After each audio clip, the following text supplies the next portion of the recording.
Hey guys, it's Vanessa. I wanted to make a short video about Suzanne Morphew. Even though we don't have a lot of information yet on the disappearance of Suzanne Morphew, I still think it's really important to get the word out as much as possible. As I was making this video, unfortunately, I did see an update that this is now an active criminal investigation. According to their social media, Barry and Suzanne have been married for 25 years and have 2 beautiful daughters.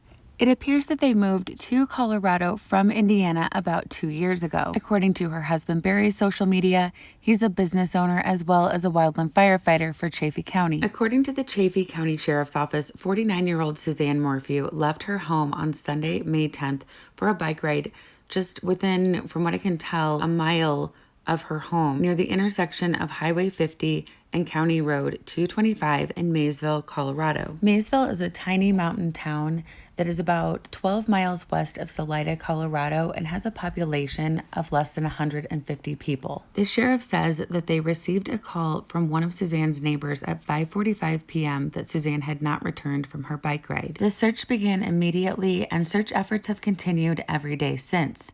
From what I saw reported, they have had over 100 people searching, including the use of tracking dogs and drones. I have seen people reporting to be friends of the couple, explaining that her husband was out of town on business on Sunday, and that is why the neighbor reported her missing. However, again, these are just comments that have been made on different social media platforms, and these statements have not been confirmed. It's also very obvious from comments that I've seen online that this couple is very well liked in their community. A search online shows that Suzanne has a nonprofit organization called Hope Foundation, Inc.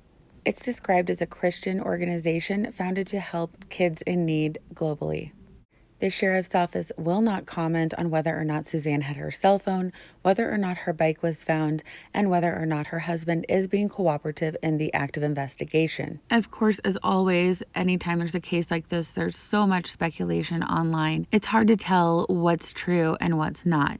Nothing has been confirmed about her bike, but there are people claiming to have inside sources that say that it was found a half a mile from her house. I have no way to confirm the validity of that. That is just speculation and rumor until it is confirmed by law enforcement. Of course, there's just so many questions. Was this a route she took every day? Did she take this bike ride every day at the same time?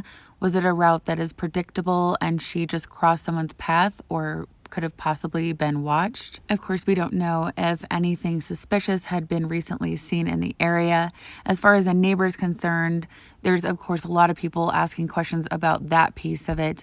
Why was the neighbor so concerned they felt the need to call the cops, and had Suzanne told them that she was going on the ride and to expect her back at a certain time?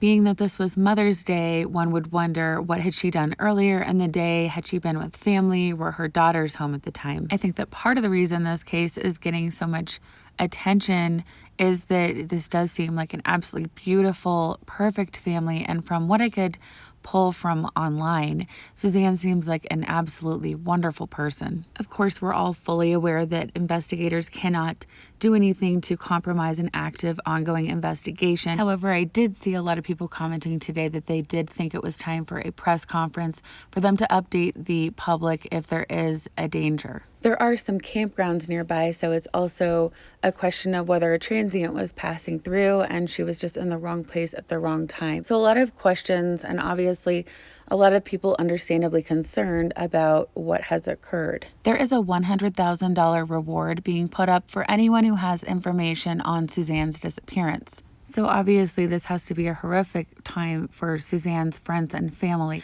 We're all hoping for the best, but it is very concerning that they changed this to a criminal investigation today. However, we continue to hope and pray that Suzanne will be found safely. We will continue to closely follow this story and bring you any updates about this case. Please don't forget to like, subscribe, and hit the bell so you'll get notifications on my new videos on this case. If you have any information on the disappearance of Suzanne Morphew, please contact the Chaffee County Sheriff's Office.